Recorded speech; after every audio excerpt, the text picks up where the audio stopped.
Hello everyone मैं आज आपनलोকৰ মাজৰে এটা বহুত ধুনিয়া ৰেচিপি লৈ আইছো হেইটো হৈছে পাৰৰ মাংসৰ ৰেচিপি ঘৰৰে এটা সৰু অকমান পাৰ আছিলে হেইটোকে কাটি বাছি এনেকে ধুনিয়াকে অলপ হালধি আৰু নিমখ খানি লৈছো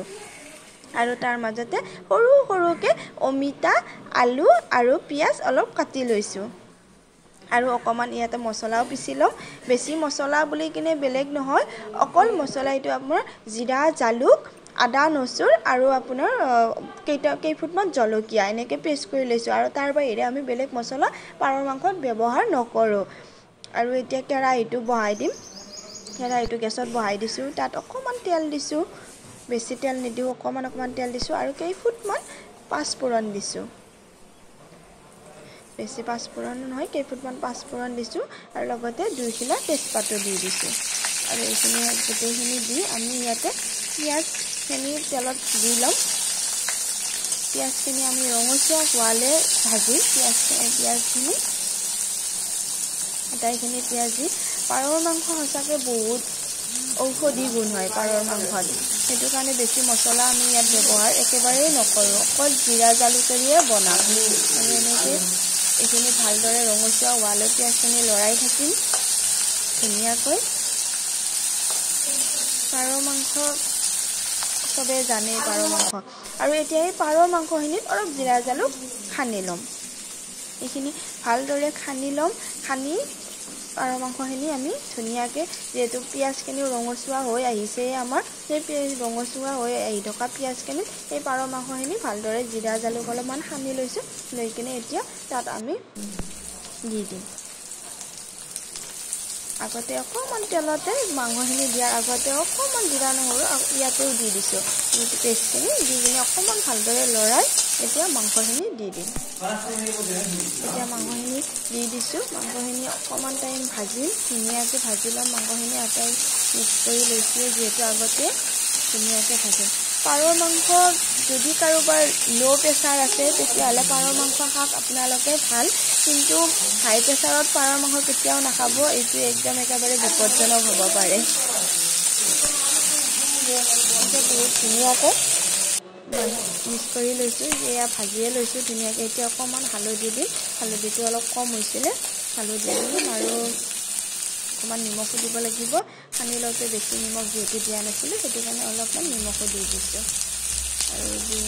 আটাইখিনি লৰাই দিম ভালদৰে ভাজি থাকিম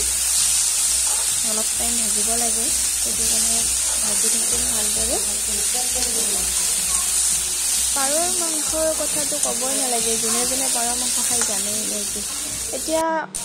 যিখিনি অমিতা আৰু আলু কাটি লৈছিলো সেইখিনি আমি একেলগে দি দিম অমিতাকে পিচ দিছো আৰু লগতে আলু কেইপিচো দি দিম একেলগে আৰু আলু ইমান সৰু নহয় ডাঙৰ নহয় এনেকৈ কাটি লৈছো এনেকৈ দিব আপোনালোকে আৰু আটাইখিনি ধুনীয়াকৈ ভালদৰে লৰাই থাকিব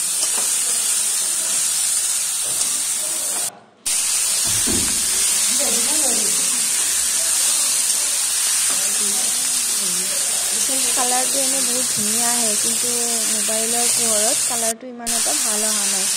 তথাপিতো আপোনালোকক পাৰৰ মাংস যেহেতু কি ধুনীয়াকৈ বনাইছো এইটো দেখালো আৰু অকমান বিলাহী কাটি লৈছিলো তাৰে বিলাহী কেইপিচমান দি দিছো কাৰণ বিলাহী দিলে কালাৰটো ভাল আহে আৰু যেহেতু একো বেলেগ মছলা আমি ব্যৱহাৰ নকৰো সেইটো কাৰণে এনেকৈ আমি ভাজি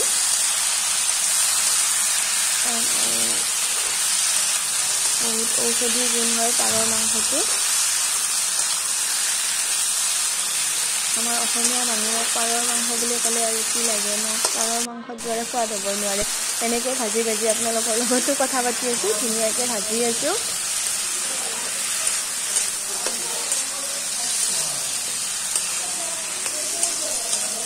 ভাজি অকমান পানী দি দিওঁ যেহেতু অকমান বস্তুটো আঠা আঠা টাইপ হৈ গৈছে এইটো কাৰণে পানী অলপ দি আৰু ভালদৰে লৰাই দিছোঁ এইখিনি মছলাৰে পানী হয় সেইকাৰণে এইটো এনেকৈ দি দিছোঁ এতিয়া অলপ ঢাকনি মাৰি এই বস্তুখিনি সিজিবলৈ দিম প্ৰায় এনেকৈ দেখিছে আপোনালোকে অলপ অলপ সিজি আহিছে বস্তুটো ৰঙচুৱা হৈও আহিছে বহুত ধুনীয়া এটা কালাৰ আহিছে এনেকৈ সিজিম ধুনীয়াকৈ এনেকৈ ভালদৰে লৰাই ল'ম। গোটেইখিনি বস্তু এনেকৈ ভালদৰে লৰাই ধুনীয়াকৈ সিজি আহিছে। আলুটো অলপ অলপ সিজিছে আৰু সিজিব লাগিব আৰু অকণমান টাইম ভাজিব লাগিব।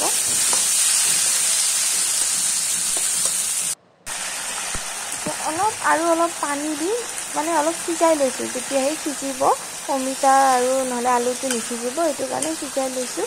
ধুনীয়াকৈ। এতিয়া অকণমান পানী দি কিনে গোটেই লৰাই কিনে আকৌ অকণমান ঢাকনি মাৰি দিম অলপ টাইমৰ কাৰণে। ঢাকনি মাৰি দিছোঁ। এতিয়া ঢাকনিটো এৰাই আপোনালোকে দেখিছোঁ এটা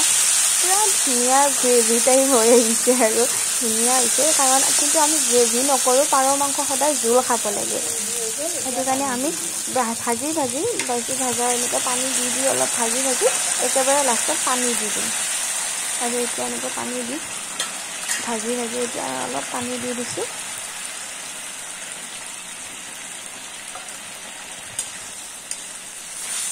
পাৰৰ মাংস যিহেতু জোল হয়, সেইটোৰ কাৰণে আমি ভাজি হোৱাৰ পাছত এনেকৈ গোটেইখিনি সিজাৰ কাৰণে পানী দি ধনিয়া দি এনেকৈ অকণমান টাইম উতলাবলৈ দি দিছোঁ।